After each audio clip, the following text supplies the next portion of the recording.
Now, the group has about 1,000 troops in the Sahel region that has been the epicenter of jihadist turmoil and political unrest for years. Well, for more analysis on this story, let's now speak to Oluwole Ojewale, who's a researcher at the Institute for Security Studies. Oluwole, thanks for speaking with us. So what's the impact of these sanctions to the Mali officials and, of course, to Wagner's operations in the country? Thank you so much for having me. I think it is too early to call what is going to be the full consequence of this. But I think it's a welcome development in the sense that Mali has gone to a pariah state in the recent time.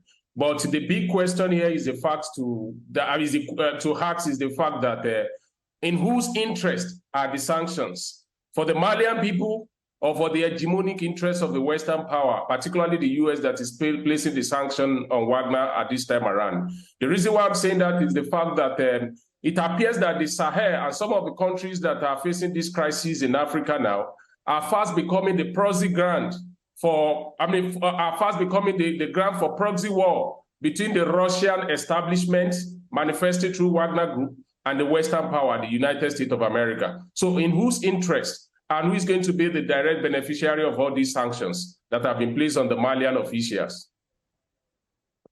A very interesting hypothetical question you posed there, one that I was hoping you would answer as well in your analysis. But tell me this, what trends in security are you seeing there? Because the US claims that civilian deaths have tripled there because of Wagner's presence. Before this sanction, particularly since the arrival of Wagner in the country, death and human rights abuses have been on the upward curve. So I think it's not a new development, and it's the fact that the country, having turned against the Western power, sending out all the peacekeeping mission out of the country, are suddenly fall into the wrong hand of people that are unaccountable to nobody, whether locally and international community. And I think that is the role that the Wagner Group is playing. And that is the reason why I asked the initial question, that having placed the sanction now, what is the help that the United States of America is making available for the people of Mali to make the country secure? Or the option that the US want to explore is to leave Mali as a pariah state. And if that is the larger decision, it doesn't really benefit the Malian people who are yearning on a daily basis for security of life and property in the country that has fallen into the hand of terrorist groups, jihadist groups, and also the Wagner Group that has actually become a criminal military enterprise that is taking advantage of the vacuum that has been created in the country the past 2 years as a result of the junta's incursion into the politics of the country. So what do you then see as the wider implications for the region, not just Mali, but the broader Sahel as well, with all these occurrences, including, of course, sanctions by both the UK and the United States?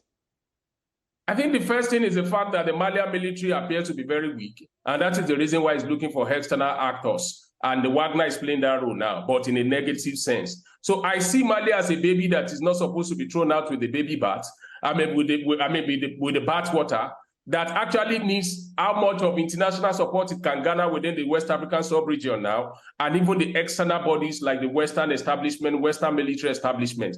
And that is not coming forth, which is going to lead to further degeneration of security in that country and the entire Sahel stretch. And I've interrupted you there because for those then hoping for a democratic transition in Mali, how near or far is that wish with everything that you're seeing?